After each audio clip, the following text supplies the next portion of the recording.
ඉතින් යාළුවනේ ලකී ටෙක්නොලොජි තුලින් මම ඔයාලා වෙනදා වගේම සාදරයෙන් පිළිගන්නවා. අද මම ඔයාලට අරගෙන ඇවිල්ලා තියෙන්නේ ඔයාලා ගෙදර තියෙන විදුලි උපකරණ මාසයක් ඇතුළත කොයිතරම් විදුලි පරිභෝජනය සිද්ධ කරනවද කියලා බලා ගන්න පුළුවන් උපකරණයක් හදන විදිය. මේ යුනිට් එක හරහා ඔයාලට පුළුවන් වෙනවා ඔයාලගේ විදුලි උපකරණ සාමාන්‍යයෙන් මාසයකට කොපමණ ඒකක ප්‍රමාණයක් පරිභෝජනය කරනවද කියන එක බලා ගන්න. හොඳයි. එහෙනම් අපි බලමු මේ උපකරණය සදාගන්න මොනවද ඕන කරන කොටස් කියන එක.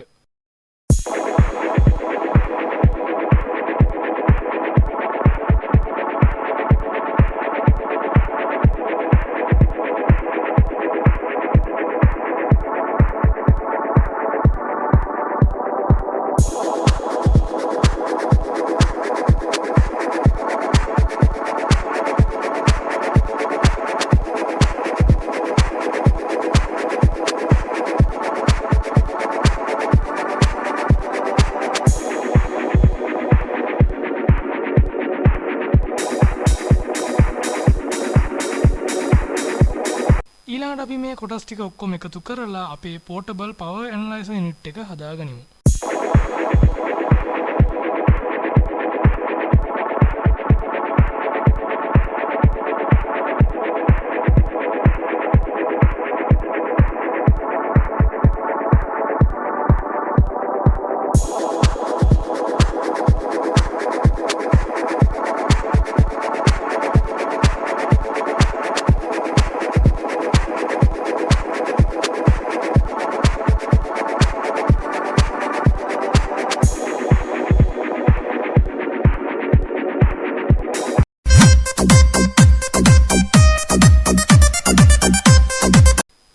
ප්ලග් ටොප් එකේ ඉඳලා එන මේන් ලයිව් වයර් එකට ඇනලයිසර් එකේ CT එක මෙන්න මේ විදිහට සම්බන්ධ කරගන්න ඕන.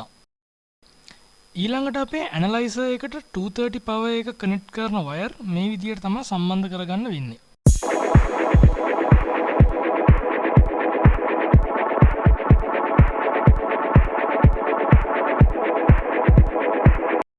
ඊළඟට අපි ඇනලයිසර් එකේ එක වයර් එකක් ලයිව් වයර් එකත් එක්ක මේ විදිහට සම්බන්ධ කරගන්නවා.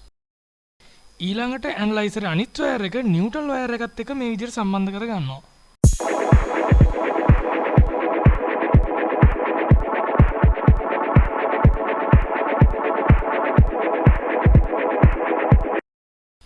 ඊළඟට ප්ලග් බේස් එකට අර්ත් වයර් එක මේ විදිහට කනෙක්ට් කරගමු.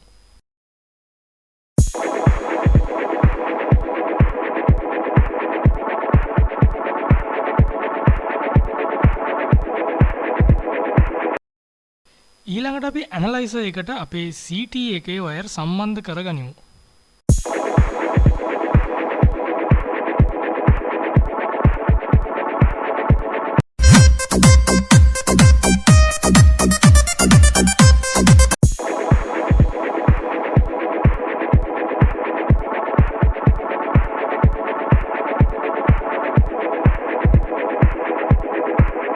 දැන් අපි අපේ පවර් ඇනලයිසර් එකට පවර් එක දීලා බලමු මේ ඇනලයිසර් එක වැඩ කරන්නේ කොහොමද කියන එක.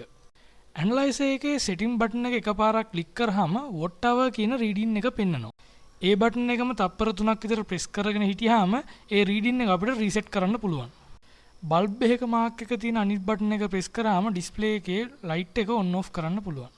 මේ ඇනලයිසර් එකකින් වෝල්ටේජ් එක, ඇම්පියර් එක, ඒ වගේම ඔයාලගේ විද්‍යුත් භාණ්ඩේ පරිභෝජනය කරන වොට් ප්‍රමාණය මැනගන්න පුළුවන්. දැන් අපි ඇනලයිසර් එකට ටේබල් ෆෑන් එකක් සම්බන්ධ කරලා බලමු මොන වගේ රීඩින් එකක් ලැබෙනවද කියන එක. ඔයාලට දැක් ගන්න පුළුවන් ෆෑන් එක ඔන් කරපු ගාම වොට් එක සාමාන්‍යයෙන් පෙන්නන්නේ 47.5ක් වගේ. ඒ වගේ මේක ක්‍රමානුකූලව වොට් 40කට වගේ අඩු වෙනවා. එහෙම සිද්ධ වෙන්නේ ස්ටාර්ටින් කරන්ට් එක ලොකු ප්‍රමාණයක් ගන්න නිසා. මේ වෙලාවේදී මිලි ඇම්පියර් 200ක කරන්ට් එකක් ෆෑන් එකට වැය වෙනවා. ඊළඟට අපි මේ ෆෑන් එක පැයක පමණ කාලයක් ක්‍රියාත්මක කරලා බලමු කොච්චර වොට් අවර් ප්‍රමාණයක් වැය වෙනවද කියන එක.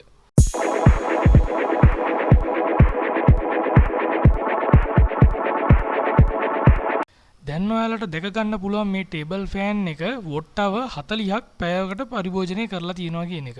ඒ කියන්නේ කිලෝවොට් අවර් වලින් නම් 0.04. මේ විදිහට ඔයාලා ටේබල් ෆෑන් එක දවසට පැය ගානේ මාසයක් හරියටම වැඩ කරොත් එම ඔයාලට මුළු ප්‍රමාණය විදිහට ගන්න පුළුවන් කිලෝවොට් අවර් 1.2. ඒ කියන්නේ හරියට ඔයාලගේ විදුලි මීටරෙන් ගත්තොත් ඒකක 1.2ක ප්‍රමාණයක් වැය වෙනවා. ඒ විදිහට මේ power analyzer එක භාවිතා කරලා ඔයාලට පුළුවන් ඔයාලගේ ගෙදර තියෙන ගොඩක් විදුලි උපකරණවල විදුලි පරිභෝජනය මැනගන්න. ඉතින් මම හිතනවා ඔයාලා මේ වීඩියෝ එකෙන් portable power analyzer එකක් හදාගන්නේ කොහොමද කියන එක අද ඉගෙන ගන්න ඇති කියලා. මගේ මේ වීඩියෝ එක හොඳ නම් ඔයාලා දැන්ම මගේ channel එක subscribe කරන්න. ඒ වගේම මොනවා හරි ගැටලු තියෙනවා නම් මට කමෙන්ට් කරන්න. වීඩියෝ එක තව කෙනෙකුට බලා ගන්න share කරන්න. වීඩියෝ එකෙන් ඔයාලා දෙයක් ඉගෙන ගත්තා නම් අනිවාර්යෙන් වීඩියෝ එකට like කරන්න. මගේ ඊළඟ වීඩියෝ එක හැටියට මම ඔයාලට අරගෙන ඉන්න බලාපොරොත්තු වෙන්නේ ඔයාලගේ විදුලි බිල 130කින් විතර කොහොමද අඩු කරගන්නේ කියන එක. ඉතින් යාළුවනේ අදට මම ඔයාලගෙන් සමු අරන් යනවා. තවත් අලුත් වීඩියෝ එකකින් මම ඔයාලා ඉක්මනින්ම හමු වෙන්න. ඔයාලට සුබ දවසක්.